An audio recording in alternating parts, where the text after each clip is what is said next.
pakai helm bro. Iyalah. Supaya mana kan? Aman.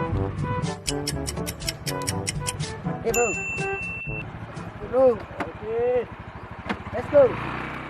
Guys, kita lagi jalan-jalan lagi nih guys. Ya, mau jalan kemana kita?